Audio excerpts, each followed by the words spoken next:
বুঝি? বাড়ি বসে থাকলে কি আর পেট চলবে নাকি? দাঁড়াও তাহলে, কিছু খেয়ে বেরো। দেবে? দাও তাহলে, তবে তাড়াতাড়ি করো। এই তো দিচ্ছি, কালকে রাতের বাসি রুটি আছে। দাও দাও, যা দেবে দাও।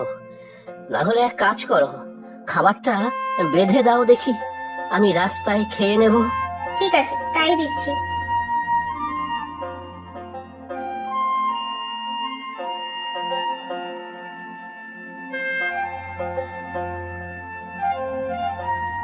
রজত কোথায়? ও তো সকালে উঠে পড়াতে গেল। লাট সাহেব হয়েছে, আর এসব তোমার আশকারাতেই হচ্ছে।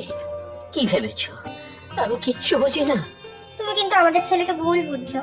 শোনো, আমাদের মতো ঘরে অত পড়াশুনো করে কি হবেটা কি? এই রিক্সা চালিয়েই এত বছর সংসার টেনেছি। ছেলে বড় হয়েছে, কোথায় বাবাকে সাহায্য করবে? তা না, বাড়ি বাড়ি ছাত্র পড়িয়ে বেড়াচ্ছে। রিক্সাওয়ালার ছেলে কিনা মাস্টার। ও তো চাকরির পরীক্ষা দিচ্ছে, বলো দেখো একটা ভালো চাকরি পেয়েই যাবে। চাকরি পাওয়া অতই সহজ নাকি? লাখো লাখো ছেলে মেয়ে ঘুরে বেড়াচ্ছে, দেখছো না? কি এমন বিদ্যান যে সবাইকে ছেড়ে ওকে চাকরি দেবে? এখনো সময় আছে। আমি ধার কর্য করে ওর জন্য একটা টোটো গাড়ির ব্যবস্থা করে দিচ্ছি, ভালো রোজগার হবে। আমাদের রজত তো পড়াশোনায় কত ভালো, স্কুলের পরীক্ষায় কখনো দ্বিতীয় হয়নি। ওকে একটু সময় দাও, দেখো ও ঠিক পারবে। স্কুলের পরীক্ষার ফল দিয়ে কি বাড়িতে হাড়ি চড়বে? আমি যতদিন আছি তোমার ছেলেকে ফুটানি করে নিতে বলো, আমি চোখ বুঝলে টের পাবে। আচ্ছা, আমি না হয় কথা বলবো রজতের সাথে। এখন তুমি মাথা ঠান্ডা করে বেরো দেখি। আমার ফিরতে দেরি হবে, দুদিন বেরোতে পারিনি, আজ বেশিক্ষণ টানতে হবে।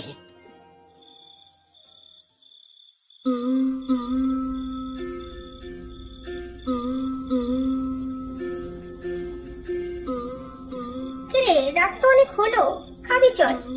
হ্যাঁ মা, যাচ্ছি। বাবা খেয়েছে? হ্যাঁ, তোর বাবা খেয়ে এক্ষুনি শুয়ে পড়েছে।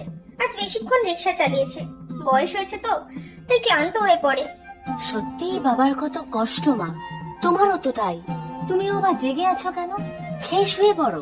আমার খাবারটা ঢেকে রাখো, আমি পরে খেয়ে নেব। তোকে ফেলে খাবো কি করে বলতো? শোন না, তোর সাথে আমার একটা কথা আছে। হ্যাঁ মা, বলো না। তোর বাবার তো বয়স হচ্ছে, এবার যে তোকে তোর বাবার পাশে দাঁড়াতে হবে বাবা। সেটাই তো চেষ্টা করছি মা। একটা ভালো চাকরি পেয়ে গেলেই বাবাকে আর রিক্সা চালাতে দেব না। তুই কবে চাকরি পাবি বলতো? কবে তো পরীক্ষা দিলি না, কিন্তু কিছুই তো হলো না। তোর বাবারও তো বয়স বাড়ছে। আমাকে আর একটু সময় দাও মা, আমি ঠিক পারবো। তোর বাবা বলছিল যে একটা যা হোক ব্যবস্থা করে একটা টোটোর ব্যবস্থা করে দেবে চালানোর জন্য, ভালো রোজগার হবে তোর। টোটো চালাবো? না মা, আমি চাকরি করব। আমি এত পড়াশোনা করেছি, এত চাকরির পরীক্ষা দিয়েছি, চাকরি আমি পাবোই। আমিও তো তাই চাই রে, তুই জীবনে অনেক বড় হ। কিন্তু তোর বাবা যে অস্থির হয়ে উঠেছে, এখন তো আর সেইভাবে সওয়ারি নিতে পারে না। সংসার চালাবো কিভাবে? আমি তো চেষ্টা করছি মা, যে কটা ছেলে মেয়েকে পড়াই, যতটুকু পাই সবই তো তোমার হাতে তুলে দেই। সে আর কটা টাকা, তাতেই সংসারের জল গরম হয় না। আমার মনে হয় তোর বাবা যা বলছে তুই রাজি হয়ে যা। এখন তুই দেখ কি করবি, পড়াশোনা করেছিস, বুদ্ধি বিবেচনা হয়েছে।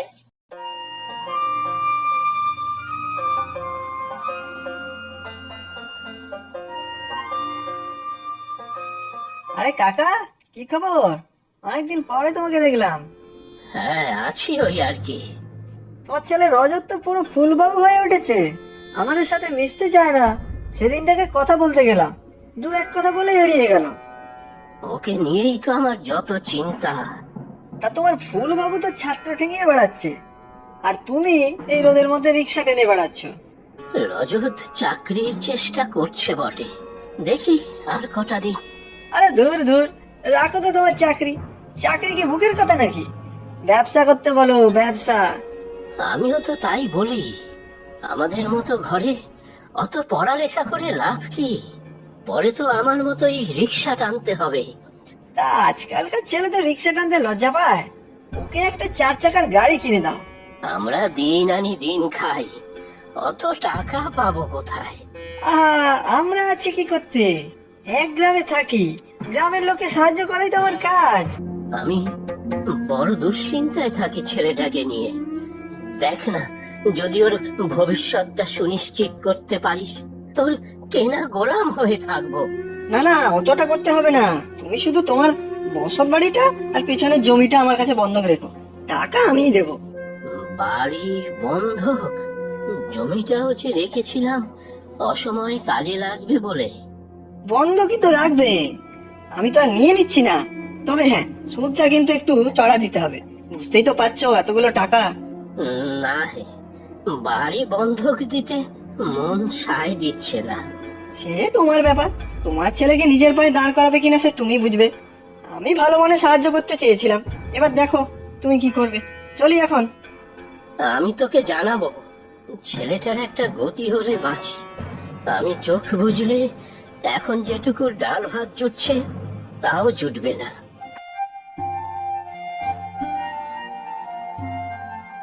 মা, চট করে খেতে দাও দেখি, পড়াতে যেতে হবে। বস দিচ্ছি। জানো তো, কাল একটা চাকরির পরীক্ষা আছে। সে তো আজ অব্দি কত পরীক্ষাই দিলি, লাভের লাভ তার কিছু হলো না আজ অব্দি। শুধু ফর্ম ফিল আপ করে এতগুলো টাকা নষ্ট করে এসেছিস। আমাকে আরেকটু ভরসা দাও মা। তোমার কি আমার উপর এতটুকু আশা নেই মা? আশা তো এত বছর করলাম, আর যে তোর বাবার দিকে তাকাতে পারছি না রে। এই শরীরের অবস্থাতেও রোজ সকালে রিক্সা নিয়ে বের হচ্ছে, না হলে যে না খেতে পেয়ে মরবো। আমিও তো চেষ্টা করছি মা, চেষ্টা করছি। তার ফল তো কিছু হচ্ছে না। কত কষ্ট করে পড়াশোনা শেখালাম তোকে, এই আশায় যে বড় হয়ে বুড়ো মা বাবার লাঠি হবি। তা নয়, তোকে এখনো বসিয়ে বসিয়ে খাওয়াতে হচ্ছে। আমিও চাই বাবার পাশে দাঁড়াতে, সাহায্য করতে। তাহলে তোর বাবা যেটা চাইছে সেটা কর। নাকি পড়াশোনা শিখেছিস বলে অন্য কিছু কাজ করতে লজ্জা করছে? আমি বেরোচ্ছি, আমার আর খিদে নেই। তোদের বাপ ছেলের রাগ দেখেই জীবন কেটে গেল আমার। কেন যে মরণ হয় না আমার।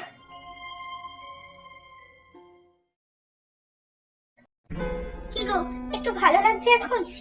হ্যাঁ হ্যাঁ, একটু ভালো লাগছে। তুমি এক কাজ করো দেখি, আমাকে একটু মুড়ি দাও, খেয়ে রিক্সাটা নিয়ে বেরোই। কি বলছো? এই শরীরে তুমি বেরোবে? না না, তারপর রাস্তায় যদি একটা অঘটন ঘটে তখন? আমাদের মতো গরিবদের অত শরীর খারাপ নিয়ে বসে থাকলে চলে না। না বেরোলে খাবো কি? না খেয়ে মরবো তিনজন। কাল বাবলু এসেছিল, তুমি ঘুমাচ্ছিলে বলে আর ডাকিনি। হ্যাঁ, বাবলুকে আমি আসতে বলেছিলাম। এই ছোট বাড়িটা বন্ধক দিয়ে কিছু টাকা নেব, তাই দিয়ে একটা পুরনো গাড়ি না হলে টোটো কিনে নেব। তাতে যদি তোমার নবাব পুত্র চালায়। ওষুধ বাড়ি বিক্রি করে দেবে? বিক্রি কোথায়, বাঁধা রাখবো, আর তো উপায় নেই কোনো। তুমি এখন এসব ভেবো না তো, একটু বিশ্রাম নাও দেখি। আমি বরং কিছু একটা ব্যবস্থা করব। একটা রান্নার কাজের কথা বলেছি, দেখি কি হয়।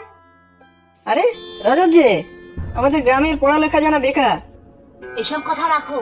আমার বাবাকে তুমি কি বুঝিয়েছো বলো তো, যে বাবা তোমার কাছে বসত বাড়ি বন্ধক রাখতে চায়? আমি সবার উপকার করতে ভালোবাসি। কাকু বলছিল কিছু টাকা হলে তোর ভবিষ্যতের জন্য কিছু একটা ব্যবস্থা করবে। আমার ভবিষ্যতের চিন্তা তোমাকে কে করতে বলেছে শুনি? আর তুমি লোকের উপকার করো নাকি অপকার সবাই জানে। 2 নম্বরই করে লোক ঠকাও তুমি। আমার বাবাকেও ঠকাবে ভেবেছো? মুখ সামলে কথা বলবি, খুব দেমাগ না তোর? একটু পড়ালেখা জানিস বলে আমাকে যা তা বলছিস? যা বলেছি ঠিকই বলেছি, সাবধান করে দিয়ে যাচ্ছি তোমাকে। আবার যদি আমার বাবার ধারে কাছে দেখি তাহলে কিন্তু খুব খারাপ হবে। খুব বার বেড়েছে না তোর? তোদের সবাইকে পথে বসাবো। কি করবি তুই? 1 টাকাও তো রোজগার করিস না। তোমাকে সে নিয়ে এত ভাবতে হবে না। মানুষের দুর্বলতার সুযোগ নিয়ে তাদের অনিষ্ট করো তুমি। সাবধান করে দিয়ে গেলাম তোমাকে। যা যা, ভবিষ্যতে কি করবি তুই জানা আছে। রিক্সা টানবি, বুঝলি? রিক্সা টানবি, রিক্সাওয়ালার ছেলে রিক্সাওয়ালাই হবি। অনেক বড় বড় কথা বলি গেলি তুই। এবার দেখ আমি কি করি। তোদের সবাইকে পথে বসানো না অবধি আমার নাম নেই।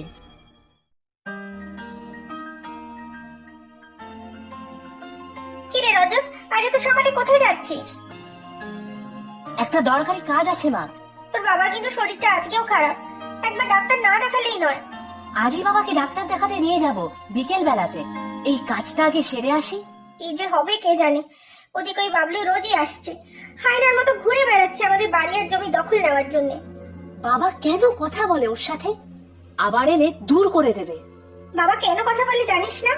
কম টাকা তো আর ধার নেয়নি ওর থেকে। যা অবস্থা, ধারের টাকা শোধ দেওয়ারও কোনো উপায় নেই। রোজগারের একমাত্র অবলম্বন ওই রিক্সাটা পর্যন্ত নেই আর। মানে বাবার রিক্সার কি হলো? কাল বাবলু এসে তা নিয়ে গিয়েছে। বাজারে কার কাছে গচ্ছিত রেখে কিছু টাকা দিয়ে গেল তোর বাবাকে। পরে সুদ সহ টাকা শোধ করলে তখন রিক্সা ফেরত দেবে। না, বাবলু আমাদের ফাঁদে ফেলতে চাইছে। সাবধান করে দিচ্ছি কিন্তু তোমাদের, ঘরে ঢুকতে দেবে না ওকে। ঢুকতে দেবো না বললেই হবে? কতগুলো টাকা ধার করে রেখেছে রজতের বাবা। আমি থাকতে চিন্তা কি কাকু, তোমার চিকিৎসা সব খরচ আমি দেবো। না না, কত আর টাকা দেবে তুমি? এ তো আমার কর্তব্য।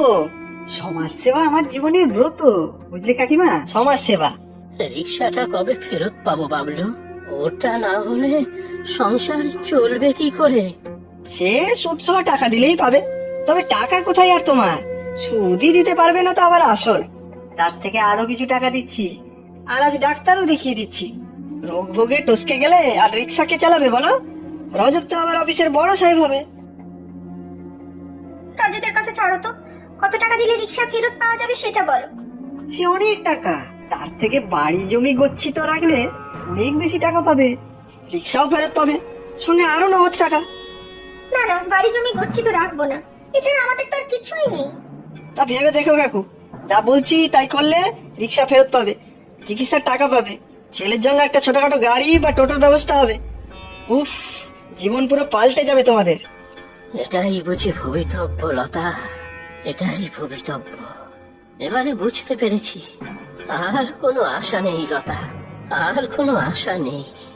এই কথা যদি তোমাদের ছেলে রজত বুঝতো, তার শুধু বড় বড় চাল। মা, মা, রজত, তুই রিক্সা চালাচ্ছিস? রিক্সাওয়ালার ছেলে শেষ পর্যন্ত রিক্সাওয়ালাই হলো তাহলে? বড্ড বেচাল দিচ্ছিলি। এই তো আমার রিক্সা ফিরিয়ে এনেছে। এসো বাবা, তোমাকে রিক্সায় বসিয়ে আমি ডাক্তারখানায় নিয়ে যাব। তুই রিক্সা চালিয়ে তোর বাবাকে ডাক্তারের কাছে নিয়ে যাবি? হ্যাঁ মা, রিক্সাটা টাকা দিয়ে ছাড়িয়ে এনেছি। তবে বাবাকে আর কোনোদিন রিক্সা চালাতে দেব না। তুইও শেষ পর্যন্ত রিক্সা চালাবি? সত্যি লতা, আমরা তাহলে হেরেই গেলাম। আমার টাকার কি হবে তাহলে? রিক্সা চালিয়ে আর রজত কত টাকাই বা রোজগার করবে? বাড়ি জমি আমাকে দিয়ে দাও, যা টাকা পাবে তাতে ওর জন্য টোটো কিনতে পারবে। কারো দয়া দাক্ষিণ্যের আর দরকার নেই। চাকরি আমি পেয়ে গেছি মা। আগের দিন ইন্টারভিউ দিয়েছিলাম না, আজ নিয়োগের চিঠি দিয়ে দিয়েছে। খুব বড় চাকরি না হলেও তোমাদের নিয়ে ভালোই থাকবো। বাবা, এত কিছু! আমার টাকাটা সুদ সহ? চিন্তা নেই, সব মিটিয়ে দেব। আগে বাবার চিকিৎসাটা তো করেই নেই। দুর্গা দুর্গা,